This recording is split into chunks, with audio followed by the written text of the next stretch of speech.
Alors, je suis sœur Cécile, je suis prieure de la communauté des Sœurs de la Nouvelle Alliance. Donc moi, j'avais 24 ans quand je suis arrivée donc, à Montlégion, que je suis rentrée chez les Sœurs de la Nouvelle Alliance. J'étais catholique pratiquante, mais pour moi, la vie religieuse, ce n'était pas fait pour moi. J'aimais trop rire. J'avais l'impression qu'être religieuse, c'était rentrer un peu dans un moule et je ne me sentais pas concernée. Par contre, j'avais le désir de vivre ma vie vraiment de manière chrétienne et j'avais le projet, voilà, je faisais le projet de me marier, d'avoir une belle famille et par ailleurs, j'étais très passionnée et j'aimais beaucoup mon métier d'infirmière. J'ai travaillé pendant 2 ans et demi comme infirmière dans un hôpital en chirurgie. Il y a eu pour moi un appel, comme pour tout le monde d'ailleurs, mais un appel qui fait que si on choisit cette vie, c'est qu'il y a vraiment une rencontre, un événement qui s'est produit d'une rencontre entre le Christ et nous.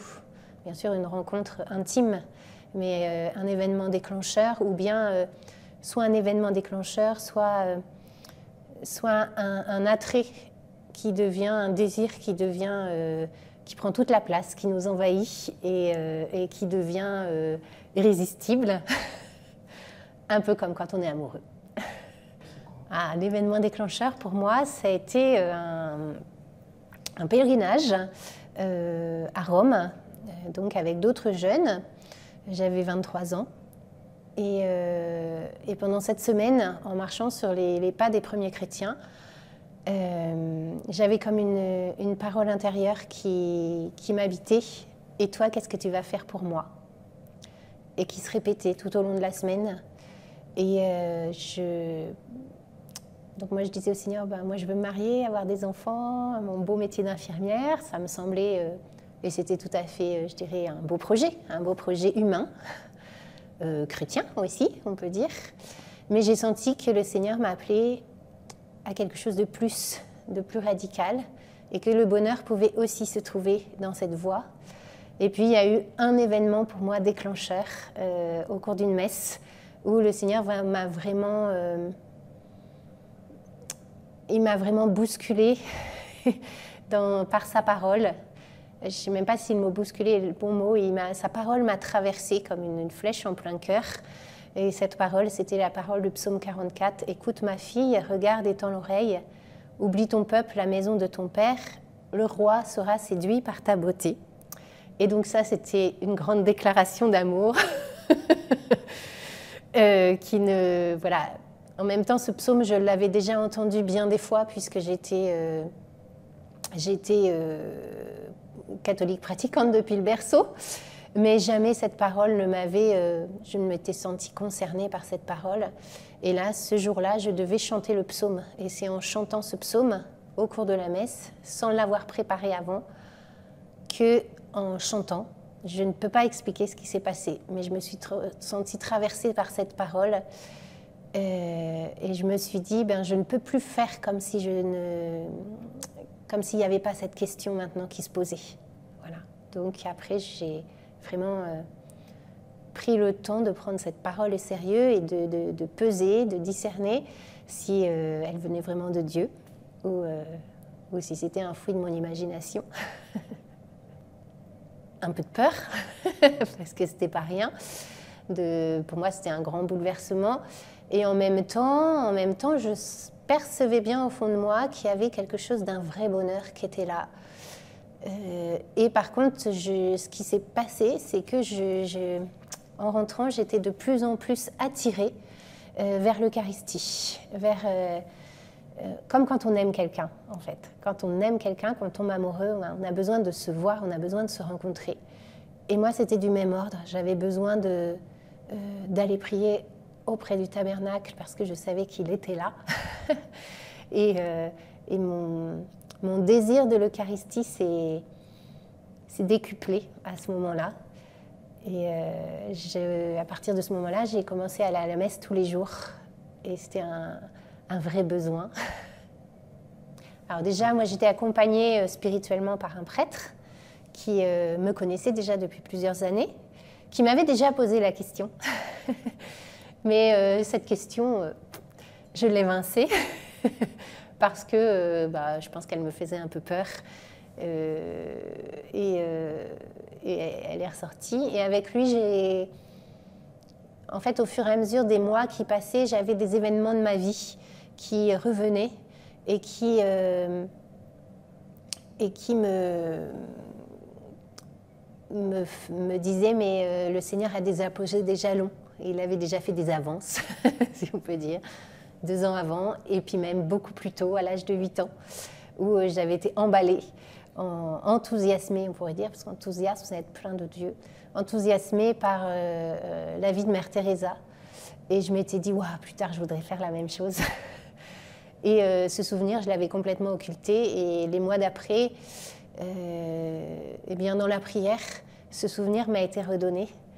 Et je me suis dit, waouh, peut-être que le Seigneur, déjà, c'était mon histoire sainte qui était commencée.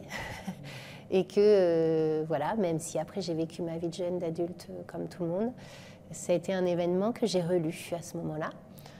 Et voilà, et donc je me suis dit, maintenant je prends cette question au sérieux. Et puis il y avait beaucoup aussi d'autres paroles au fur et à mesure que le temps passait, donc après cet événement, quand je priais, où je sentais aussi dans la parole de Dieu cet attrait du Seigneur aussi, pour moi, et cet appel du Seigneur à le suivre dans cette vie. Et pour moi, ce qui était important, c'était, ce qui faisait écho dans ma vie, ce qui devenait de plus en plus clair, c'était l'attrait pour Jésus-Eucharistie, et en lien avec la compassion. Et donc d'aller à Jésus-Eucharistie qui me dévoilait son cœur comme une source d'amour, une source de miséricorde à déverser dans les cœurs qui en ont soif de cette miséricorde. Donc ça, plus ça allait, plus il y avait ces 2 grands pôles, Eucharistie et compassion. Alors je me suis demandé si je ne pouvais pas mettre mon métier aussi au service de cet appel. Et bien sûr, Mère Teresa était là, dans le coin, donc je me suis demandé si je n'étais pas faite pour être missionnaire en pays pauvre, ou voilà. J'ai passé 3 semaines à Calcutta, et là je me suis rendu compte que non, ce n'était pas tout à fait ça. Oui, il y avait bien ce pôle Eucharistie et compassion, mais je n'avais pas forcément je sentais mes limites humaines, en fait, pour vivre loin de mon pays, dans une culture complètement étrangère. Et je pense que c'est important aussi de se connaître, d'apprendre à se connaître. Et quand Dieu nous appelle, il ne nous demande pas non plus, s'il nous appelle vraiment, il va nous donner les moyens de l'accomplir. Et il ne nous demande pas non plus des choses qui seraient au-dessus de ce que notre humanité peut aussi porter. Voilà. Et donc, ça m'a appris aussi à apprivoiser mes limites. Et dans le même temps, j'ai fait connaissance avec les sœurs de la communauté de la Nouvelle Alliance. Non, à Montligeon, dans mon propre diocèse d'origine. Et en fait, j'avais lu un article d'elle, très exactement, c'est comme ça. Donc, aussi dans un temps de prière, m'est revenu un article que j'avais dans une revue du sanctuaire de Montligeon, où on présentait les sœurs de la Nouvelle Alliance, qui à l'époque n'étaient pas au service du sanctuaire, mais habitaient le village. Et j'avais gardé cet article pour complètement autre chose, qui était en lien avec ma vie professionnelle sur la fin de vie. Et dans la prière m'est revenu ce souvenir de cet article. Donc je suis rentrée, j'ai sorti ma revue dans mon appartement, j'ai lu cet article. Et là, j'ai vu combien, en fait, que ça coïncidait, en fait, au niveau de leur charisme, avec ce que je portais personnellement dans mon cœur. Et je me suis dit, faut peut-être aller voir, quoi, tout simplement. Donc j'ai poussé la porte. Il faut oser pousser la porte aussi, encouragé par mon père Spi, mais... C'est quoi ce charisme? Alors, ce charisme, c'est un charisme qui allie justement la vie eucharistique, donc d'être... on contemple, on adore Jésus dans ce mystère de sa vie, toute donnée, toute livrée, jusqu'à ouvrir son cœur pour ses frères les hommes, pour les sauver. Et ce cœur qui s'est ouvert et qui a laissé jaillir cette source de miséricorde sur le monde. Et en même temps, cette miséricorde à déployer aussi auprès de tous ceux qu'on rencontre dans nos missions. Voilà, donc pour nous, on est appelés à être des petites hosties vivantes, en fait, des petits pains bons à manger pour nos frères et sœurs, et à répandre aussi l'amour de Jésus Eucharistie. Voilà, on a un 4e vœu qui nous voue à l'amour de Jésus Eucharistie. Étendre le règne du cœur eucharistique de Jésus dans nos cœurs et dans les cœurs. À travers l'évangélisation et à travers la miséricorde vécue. Tellement de gens vivent sans connaître cette source de bonheur, de paix qui est le Christ. Et tellement de gens, j'ai envie de dire, en crèvent dans le monde de ne pas le connaître. Ils cherchent quelque chose sans le connaître. Voilà. Et voilà, alors après, on le vit à une dimension, à notre dimension, de grande simplicité. Voilà. Mais le Seigneur ne nous attend pas forcément dans des choses éclatantes, dans des choses aux yeux du monde.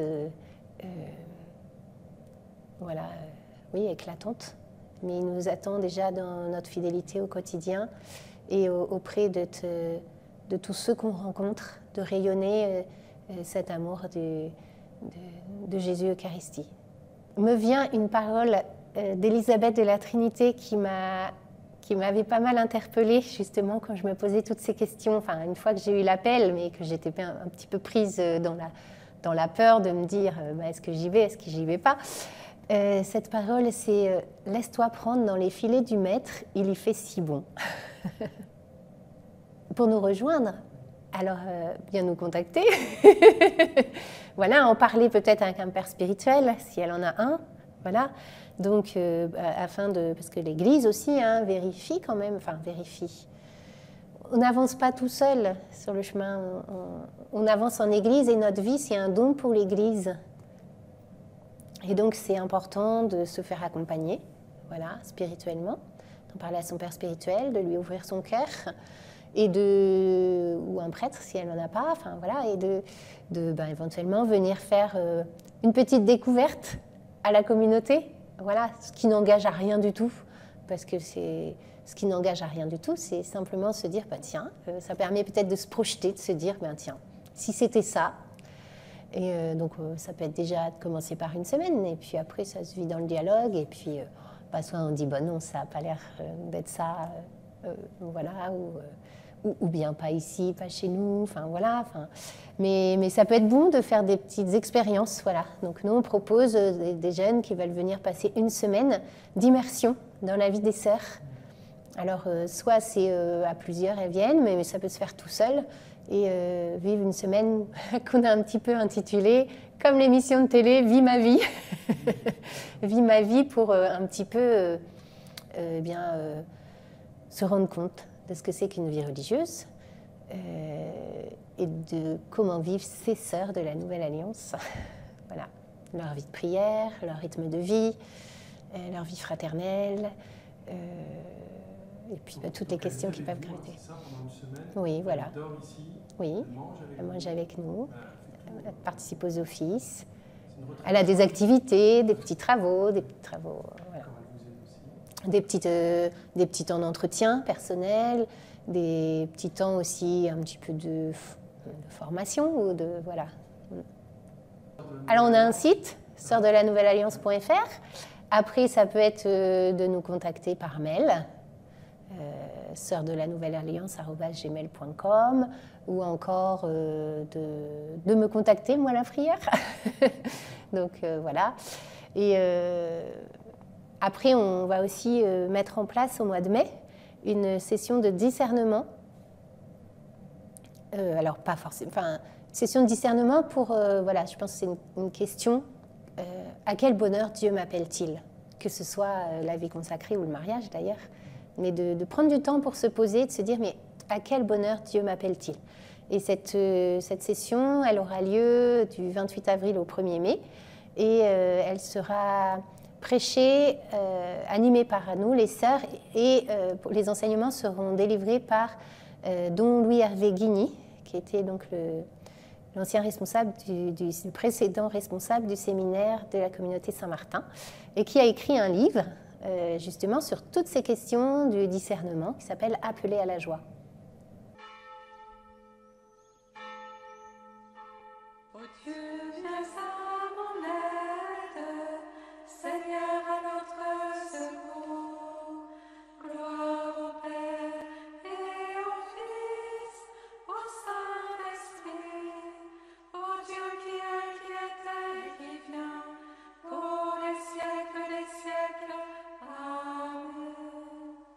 Dur ou facile? Je crois qu'il n'y a aucun engagement qui peut être facile. Et je crois qu'on rêve tous plus ou moins au fond de nous d'un certain nirvana, où on va trouver notre place, ce pourquoi on est fait, et tout sera rose. Ben non. Rien n'est... Voilà. Ce qui est beau, c'est l'amour qui se vérifie dans le temps. Et moi, aujourd'hui, je peux dire que... 24 ans plus tard, je peux dire que l'amour, c'est pourtant l'amour qui m'a attirée au début, mais cet amour avec Jésus aujourd'hui, il est encore plus beau, il est encore plus vrai, il est plus pur, je pense, que celui d'il y a 24 ans ou 25 ans, parce qu'il a été travaillé, et je pense qu'il n'a pas fini d'être travaillé encore. Et donc, voilà, mais que ce soit dans le mariage ou dans la vie consacrée, notre amour, quand je dis amour, c'est pas l'amour qu'on a, c'est l'amour don. Enfin, c'est dans les deux sens, il y a l'amour qu'on reçoit, mais aussi il y a l'amour don. Il n'y a pas de vrai engagement sans un vrai don de soi-même. Et c'est là que se vérifie aussi dans la durée notre engagement. Au-delà des obstacles ou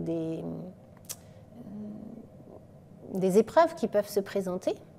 Mais une fois qu'on traverse ces épreuves, parfois, oui, il y en a eu en 24 ans, il y en aura sûrement d'autres. Mais à chaque fois, après, il y a je ne sais quoi de plus, de plus fort, de plus beau, de plus noué encore avec le Christ. Voilà. Donc oui, il peut y avoir des orages des fois, mais vous savez, c'est comme dans les orages, parfois c'est très noir, et après le soleil revient et on voit les petites gouttes de pluie, elles sont hyper transparentes.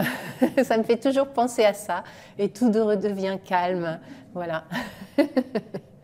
Ça fait partie de la vie, et ça fait partie du don de soi. Ne pas avoir peur de l'épreuve. Ce que Jésus nous a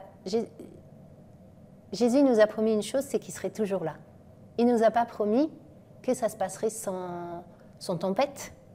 Voilà. Mais il nous a promis qu'il serait toujours là tous les jours avec nous. Merci, sœur Cécile.